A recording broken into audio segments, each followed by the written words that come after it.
नमस्कार, स्वागत है आपका कल की तैयारी में। मैं हूं आपके साथ प्रशांत पांडे। जो दर्शक हमारे साथ अभी जुड़े हैं उनकी जानकारी के लिए बता दूं कि ये शो आप दर्शकों का शो है, आप आम इन्वेस्टर्स का शो है, क्योंकि एक बहुत बड़ा हिस्सा आपके सवालों का, आपकी जो शंकाएं हैं उसका हम इस शो में शामिल करते हैं। इसके साथ ही आज के बाजार के हिसाब से कल की आपके बाजार की क्या तैयारी होनी चाहिए, कहाँ नजर रखनी चाहिए, ये भी हम आपके सामने रखते हैं। हमारे तमाम एक्सपर्ट दिग्गज जो होते हैं वो आसान भाषा में तमाम बातों को आपके सामने रखते हैं। लेकिन इस शो में जुड़ना कैसे है, सबसे पहले वो जान लीजिए। तो स्क्रीन पर आपके नंबर हम फ्लैश करने जा रहे हैं और इस नंबर पर व्हाट्सएप के जरिए आप अपने सवाल हम तक पहुंचाइए। जब भी आप मैसेज कीजिए अपना और अपने शहर का नाम जरूर लिखिए। इसके अलावा अगर आप सोशल मीडिया पर एक्टिव हैं तो ट्विटर, फेसबुक और इंस्टाग्राम के जरिए भी आप अपने सवाल हम तक पहुंचा सकते हैं। और जब भी सवाल यहां पर भी अगर आप सोशल मीडिया पर पोस्ट कर रहे हैं तो अपना और अपने शहर का नाम जरूर लिखिए। इसके साथ ही आप हमारा शो यूट्यूब पर लाइव देख सकते हैं और अपने सवाल कमेंट बॉक्स में भेज सकते हैं। कमेंट बॉक्स में भेजे गए सवालों को भी हम शामिल करते हैं अपने इस शो में। और आज के शो में हमारे साथ दो खास एक्सपर्ट जुड़ रहे हैं। विवेक करवा वृद्धि इन्वेस्टमेंट से, विवेक जी बहुत बहुत स्वागत है आपका। और जैनम ब्रोकिंग के किरण जानी साहब भी हमारे साथ जुड़ रहे हैं। किरण जी आपका भी बहुत बहुत वेलकम। जरा बाजार को अगर हम देखें तो शानदार रिकवरी रही है। जो है निफ्टी निचले स्तर से 180 अंक संभलकर 19,150 के पास बंद हुआ और बैंक निफ्टी में भी 600 अंकों से ज्यादा की तेजी जो है रिकवरी नजर आई। रियल्टी, एनर्जी, फार्मा शेयरों से यहां सपोर्ट मिला। और आज जो थे बाजार में जो हैवी वेट्स थे, रिलायंस, एचडीएफसी, आईसीआईसीआई बैंक, ये हैवी वेट्स ने बाजार को बहुत जबरदस्त तरीके से संभाला। इनमें BPCL, UltraTech, ONGC, SBI Life, Adani enterprises, इन सभी का भी सहारा बाजार को मिलता हुआ नजर आया। प्रेशर जो था वो UPL, Tata Motors, Maruti Suzuki और एक्सिस बैंक के साथ ही बजाज ऑटो से नजर आया, यानी ऑटो पॉकेट से और इसके साथ ही एफएमसीजी काउंटर से भी बाजार पर प्रेशर नजर आया। एडवांस डिक्लाइन रेशियो आज का 1193 स्टॉक आज हरे निशान में बंद हुए, तो 1054 स्टॉक ऐसे थे जो कि दबाव भरे बाजार में उन्होंने कारोबार किया।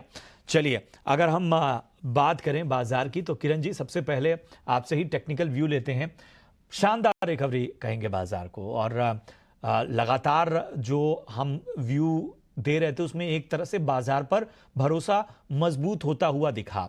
ये स्ट्रॉन्ग रिकवरी थी इंट्राडे की, लेकिन फैक्टर्स को अगर समझना चाहें तो क्या वो फैक्टर्स थे? क्या वाकई जिस तरह से मैंने शुरू में कहा कि जो हैवी वेट शेयर्स थे, रिलायंस, एचडीएफसी, आईसीआईसीआई बैंक, ये इनका जादू चला या कुछ और भी कंट्रीब्यूशन आप देखते हैं बाजार में जो कि नजर आया? सो ओवरऑल अगर मार्केट की हम बात करें तो आज की जो रिकवरी थी वो काफी शार्प रिकवरी थी। इनफैक्ट ये हमको कहना चाहिए, और जैसे आपने अभी हाईलाइट किया कि आज की रिकवरी में लार्ज कैप स्टॉक्स ने काफी एक अच्छा परफॉर्मेंस दिया। तो अब लेवल वाइज की अगर हम बात करें तो निफ्टी के अंदर 18,800 जो उसका प्रीवियस ऑल टाइम हाई था, जो एक रेजिस्टेंस फेस कर रहा था लास्ट ईयर, इस साल हम देख रहे हैं कि वही कहीं ना कहीं सपोर्ट बना हुआ है। सिमिलर बैंक निफ्टी की अगर हम बात करें तो बैंक निफ्टी में भी 42,800, 43,000 एक रेजिस्टेंस था जो एक सपोर्ट का काम करेगा। साथ ही साथ हमें देखना रहेगा कि दोनों इंडाइसेस एक एक्सट्रीम ओवरसोल्ड टेरिटरी के आसपास ट्रेड कर रहे हैं। जनरली हमने देखा है कि मोमेंटम इंडिकेटर का रीडिंग कभी भी इंडेक्स में डेली चार्ट के ऊपर 27-25 के नीचे जाता नहीं है, एक्सेप्ट कोविड सिनेरियो। अगर उसको हम बाहर कर रहे हैं तो जनरली हमने देखा है कि 27-28 से रिबाउंड हमें देखने को मिल रहा है। सिमिलर पैटर्न में यहाँ पे भी हमें इस बार रिबाउंड देखने को मिला है। साथ ही साथ मुझे लग रहा है कि आप लोगों को निफ्टी मिड कैप और निफ्टी जो स्मॉल कैप है उसका भी चार्ट देखना चाहिए, जहां पे क्लियर कट एक रिवर्सल कैंडलस्टिक्स पैटर्न बनी थी। तो कहीं ना कहीं जो इंडाइसिस है उसके ऊपर आप इंडिकेटर बेस देख लीजिए या तो प्राइस एक्शन बेस देख लीजिए। एक शॉर्ट टर्म बॉटम प्लॉट हो गया था ऐसा लास्ट वीक में हम जरूर से कह सकते थे। अब आज इसकी जो फॉलो बाइंग है वो कंटिन्यू रह सकती है। लेवल वाइज अगर हम पर्टिकुलरली बात करें तो ये वीकली एक्सपायरी के हिसाब से निफ्टी में 19,200 19,300 एक सप्लाई जोन रहेगा। तो अब इस लेवल के ऊपर मेरे हिसाब से जल्दबाजी नहीं करना चाहिए नए बाइंग का। हाँ, ऊपर में 19,200 19,300 के आसपास जरूर से आप प्रॉफिट बुकिंग कीजिए, क्योंकि ग्लोबल क्यूज में अभी भी कुछ भी पॉजिटिवनेस नहीं है। तो ये रिलीफ रैली को हम रिलीफ रैली की तरह ही लेंगे। यहाँ से कोई मेजर ट्रेंड चेंज होगा उसके चांसेस के साइन अभी हमें दिख नहीं रहे। तो 19,200 19,300 प्रॉफिट बुकिंग जोन रहेगा। नीचे में कोई भी डिप आता है वापस, जैसे आज डिप हमें देखने को मिला था 18,900 के आसपास, तो वापस 18,900 से 18,800 का कोई भी डिप आता है निफ्टी में, बाइंग अपॉर्चुनिटी हम देखेंगे। बैंक निफ्टी की बात करें तो बैंक निफ्टी सभी इंडाइस सभी अपनी मोमेंटम मूविंग एवरेज के नीचे है, माफ कीजिएगा। तो यहाँ पे एक बार ध्यान रखना पड़ेगा 43,200 जो इसकी 200 डेज मूविंग एवरेज है। तो जब तक 43,200 के ऊपर बैंक निफ्टी नहीं जाएगी, चांसेस है कि यहाँ पे भी हम थोड़ा बहुत प्रॉफिट बुकिंग देख सकते हैं। तो इस प्रॉफिट बुकिंग में 42,500 से 42,000 बाइंग जोन रहेगा। 42,000 के नीचे का स्टॉप लॉस रखिए, और जैसे ही इंडाइसेस 43,200 के ऊपर जाएगा, डेफिनेटली इसमें एक शार्प रिकवरी 44,000 तक की भी हम देख सकते हैं। तो दोनों इंडाइसेस में बाइंग डिप्स की ही सलाह रहेगी। ये वो लेवल्स हैं जो कि आते हुए इस वक्त किरण जी की ओर से जहां पर आपको नजर रखनी है। चलिए आपके सवालों को शामिल करते हैं। पहला सवाल जी चक्रवर्ती का है, रांची झारखंड से, और इनका सवाल एनसीसी पे है। 157 शेयर इन्होंने लिए हैं, अच्छे लेवल पे एंट्री की है। 89 रुपए यानी 89 रुपीस पर इन्होंने स्टॉक में एंट्री की है, और इस वक्त इन्हें मुनाफा होता हुआ, हालांकि जो क्वांटिटी है स्टॉक की वो कम है, लेकिन फिर भी इस वक्त मुनाफा होता हुआ यूट्यूब के जरिए ये सवाल उन्होंने हम तक पहुंचाया है। चलिए विवेक जरा बताएं, एनसीसी क्या करें जी चक्रवर्ती साहब। प्रशांत, नमस्कार सभी को। पहले चीज तो देखिए, एनसीसी एक डिसेंट कंपनी बोलूंगा मैं कंस्ट्रक्शन साइड में। और जो कंपनी का डेट है वो कम हो रहा है, कंपनी डिविडेंड भी देती है। और आप अगर आज का भी इसका अगर वैल्यूएशन देखो तो मुझे लगता है कि ये काफी फेयर वैल्यू या फिर इनफैक्ट अंडर वैल्यू पे ये चल रही है। तो स्टॉक को मेरे हिसाब से होल्ड करना चाहिए। जो जो सरकार का भी फोकस है कंस्ट्रक्शन के साइड पे, इंफ्रास्ट्रक्चर के साइड पे, उन सब का इस कंपनी को फायदा आगे चल के भी मिलने वाला है। तो होल्ड रहेगा ये। और मुझे लगता है कि ये 170 एक करीबन जा सकता है स्टॉक। 170 तक ये स्टॉक जो है वो तेजी दिखा सकता है। बढ़ते हैं आगे, ब्रजेश हैं और ये भी रांची झारखंड से ही हैं, और इनका सवाल एसबीआई पे है। 57 शेयर इन्होंने एसबीआई के खरीदे हैं 586 रुपए के भाव पे। फिलहाल इनके भाव से स्टॉक नीचे है। एसबीआई में क्या करना चाहिए बताइए किरण जी। देखिए, अगर हम बात करें तो डेली चार्ट पे स्टॉक अपनी सभी इंपॉर्टेंट मूविंग एवरेजेस के नीचे ट्रेड कर रहा है। एक ट्रेडिशनल सपोर्ट था 555, उसके भी नीचे ट्रेड कर रहा है, और उसके भी नीचे गया था लेकिन टिक नहीं पाया, और कहीं ना कहीं 2 दिन की रिकवरी में वापस वो उसके ऊपर आ गया। तो मेरे हिसाब से उनको एक स्ट्रिक्ट स्टॉप लॉस जो है वो 555 का रखना चाहिए, और मेरे हिसाब से होल्ड रखना चाहिए, क्योंकि जिस तरह से ओवरऑल चार्ट पैटर्न यहाँ पे बनी हुई है, कहीं ना कहीं फॉलो बाइंग कंटिन्यू रह सकता है, और ऊपर में 585 तक की एक रैली देख सकते हैं। तो मेरे हिसाब से एज ऑफ नाउ आप होल्ड कीजिए। थोड़े रिटर्न बनने में टाइम लगेगा, लेकिन 555 के स्टॉप लॉस से आप होल्ड कर सकते हैं। ठीक है, तो यहां बने रहने की सलाह। इनका एक और सवाल है पीरामल एंटरप्राइजेस पे। 33 शेयर हैं इनके पास 653 रुपए के भाव पे। क्या करें पीरामल एंटरप्राइजेस पे, बताइए किरण जी, आप ही जवाब दीजिए। पिरामिड एंटरप्राइज की अगर हम बात करें तो 100 डेज के नीचे स्टॉक ट्रेड कर रहा है, और डेली चार्ट के ऊपर एक राउंडिंग टॉप भी बना हुआ है। तो मेरे हिसाब से इनको एक स्ट्रिक्ट स्टॉप लॉस के साथ ही होल्ड करना चाहिए। 2 दिन पहले हालांकि एक ब्रेकआउट आया था जिसको सस्टेन नहीं किया ब्रेकडाउन को, और वापस वो स्टॉक ऊपर के लेवल पे ट्रेड कर रहा है। तो नीचे में आप 950 का एक स्ट्रिक्ट स्टॉप लॉस मेंटेन कीजिए। अगर ये 950 के नीचे सस्टेन हो जाता है stock, then there are very good chances कि अपनी 200 डेज मूविंग एवरेज जो 880 है वहां तक भी लुढ़क सकता है। तो एक स्ट्रिक्ट स्टॉप लॉस 950 के साथ ही आप पिरामिड एंटरप्राइज में होल्ड रखिए। ठीक है, तो पीरामल एंटरप्राइजेस में भी होल्ड करने की सलाह आपको मिलती हुई। बढ़ते हैं आगे, गोवर्धन तंचदानी हैं मुंबई से, और इन्होंने अपना सवाल हम तक पहुंचाया है। धर्मज कॉर्प के इनके पास 500 शेयर हैं 220 रुपए के भाव पे। इनका एक और सवाल है, वो भी मैं जानने की कोशिश करूंगा। बताइए विवेक, धर्मज क्रॉप 500 शेयर 220 के भाव पे क्या करना चाहिए? प्रशांत, एक्चुअली डिफिकल्ट रहेगा इसका जवाब देने के लिए, क्योंकि बहुत क्लोजली ट्रैक करता नहीं हूँ। और बहुत छोटी कंपनी है, इनफैक्ट 1,000 करोड़ के मार्केट कैप के नीचे है। तो आई थिंक इस पर टेक्निकल राय बेटर रहेगी फंडामेंटल से टेक्निकल राय ज्यादा। हम ले लेंगे। इनका एक और सवाल है डेलीवेरी पे 59 शेयर हैं 400 रुपए के भाव पे। बताएं इस पे कोई नजरिया बनता हुआ। देखिए, ये अवॉइड रहेगा मेरी तरफ से, क्योंकि जितने भी आप लॉजिस्टिक स्टॉक्स देख रहे हो, अभी हाल ही में लिस्ट हुआ था टीवीएस लॉजिस्टिक्स भी। आप देख लीजिए, मतलब परफॉर्मेंस आपको ओवरऑल कहीं पे भी नहीं दिख रहा है। मतलब डिलीवरी है या फिर गति है, महिंद्रा लॉजिस्टिक्स, टीवीएस लॉजिस्टिक्स, आप कोई भी कंपनी उठा लो, सबने वेल्थ डिस्ट्रॉय ही किया है और ये बहुत एकदम थिन वेफर थिन जो मार्जिन बोलते हैं ना, वेफर थिन मार्जिन पे ये कंपनीज कारोबार करती है। और कंपटीशन जो अनऑर्गेनाइज सेक्टर से है वो बहुत ज्यादा है। तो सब कंपनी का ऑफकोर्स बिजनेस मॉडल थोड़ा थोड़ा अलग है, लेकिन ओवरऑल सेक्टर ही खराब लग रहा है मुझे, तो इसके लिए अवॉइड करना चाहिए। ठीक है, ठीक है। तो यहाँ पर आपको एक बेहतर नजरिया मिलता हुआ।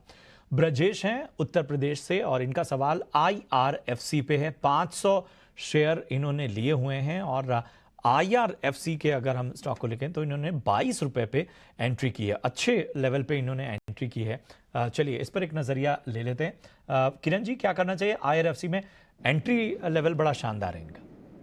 सो IRFC आप देख लीजिए, RBNL देख लीजिए, इरकॉन देख लीजिए, तो एक जो रेल के काउंटर है रेलवेज के रिलेटेड, उसमें काफी अच्छा एक अप मूव आ चुका है। मेरे हिसाब से लग रहा है कि यहाँ पे ये रैली कंटिन्यू रह सकती है। तो नया बाइंग तो नहीं, लेकिन उनके पास है, उसमें डेफिनेटली उनको ट्रेल स्टॉप लॉस करके ये रैली को राइड करना चाहिए। जैसे हम देख रहे हैं कि ऊपर में 92 91 के हाई बना के स्टॉक एक टाइम करेक्शन के अंदर है और रेंज भी काफी बड़ी है। जैसे 91 से लेके नीचे में आप देखो तो 64 की रेंज है। तो परसेंटेज वाइज काफी एक बड़ी रेंज है, लेकिन स्टॉक अपनी सभी इंपॉर्टेंट मूविंग एवरेजेस के ऊपर ट्रेड कर रहा है। अभी अभी उसने 20 डेज मूविंग एवरेज को ब्रिज किया है। तो मेरे हिसाब से 64 के नीचे का स्टॉप लॉस के साथ उनको होल्ड रखना चाहिए। अगर 64 ब्रेक नहीं होता है तो वापस ये ऊपर में 82 81 तक जा सकता है और जैसे ही 81 क्रॉस करेगा ये 3 डिजिट का स्टॉक बन सकता है। तो कॉन्फिडेंस काफी अच्छा है। 64 के स्टॉप लॉस से मेरे हिसाब से होल्ड रखना चाहिए। ठीक है, तो यहाँ पर होल्ड करने की सलाह, आपको स्टॉप लॉस भी सुझा दिया गया है। बहरहाल यहाँ पर सवालों को थोड़ा हम ब्रेक देंगे और चलेंगे अपने खास सेगमेंट की ओर, और ये है कमाई का VIP सेगमेंट।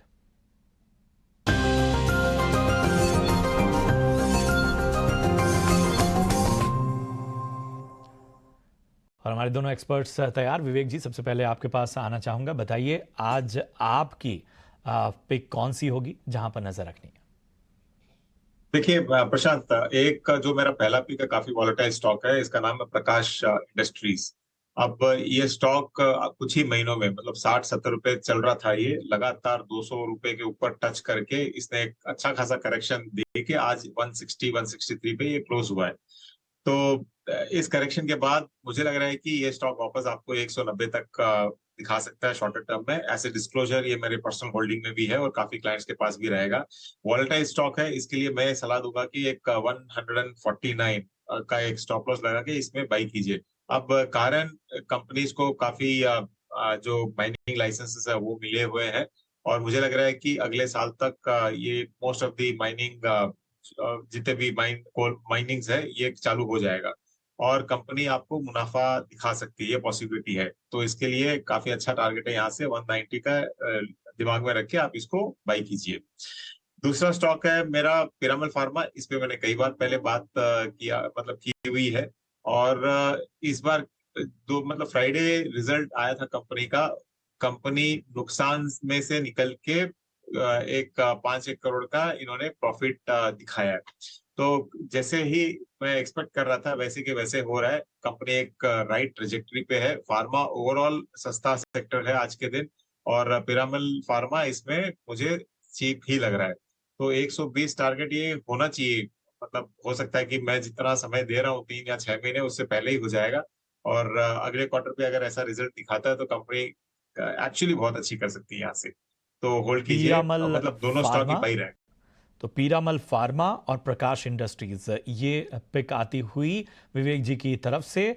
पीरामल फार्मा में 120 के लक्ष्य के लिए और प्रकाश इंडस्ट्रीज में आपको 190 के लक्ष्य के लिए यहाँ पर नज़र रखनी है, यहाँ पर निवेश करना है। चलिए बढ़ते हैं आगे और किरण जी बताइए आपकी रिकमेंडेशंस क्या होंगी? तो हमारी तरफ से 2 रिकमेंडेशन रहेगी, दोनों बाई की तरफ है। पहला एक कैश स्टॉक है और दूसरा डेरिवेटिव स्टॉक्स रहेगा। तो पहले कैश स्टॉक्स की अगर हम बात करें तो टाइम टेक्नोप्लास्ट, इसका अगर आप चार्ट देखोगे तो ओवरऑल मार्केट के विपरीत चल रहा है। मार्केट में जहाँ पे डाउन ट्रेंड चल रहा है, ये स्टॉक ऑलमोस्ट अपने 3 महीने के हाई के ऊपर चल रहा है। ओवरऑल एक अच्छी खासी रैली देने के बाद स्टॉक में कंसोलिडेशन जोन आया था, जहाँ पे ऊपर में 160 का एक रेजिस्टेंस जोन था और नीचे में 140 का एक सपोर्ट जोन था। इस कंसोलिडेशन ब्रेकआउट हमें देखने को मिल रहा है। आज स्टॉक कंफर्टेबली 160 के ऊपर क्लोज हुआ है। कल हमने देखा था, आई मीन लास्ट फ्राइडे हमने देखा था कि वॉल्यूम के साथ इसने 50 और 20 डेज मूविंग एवरेज को क्रॉस किया था।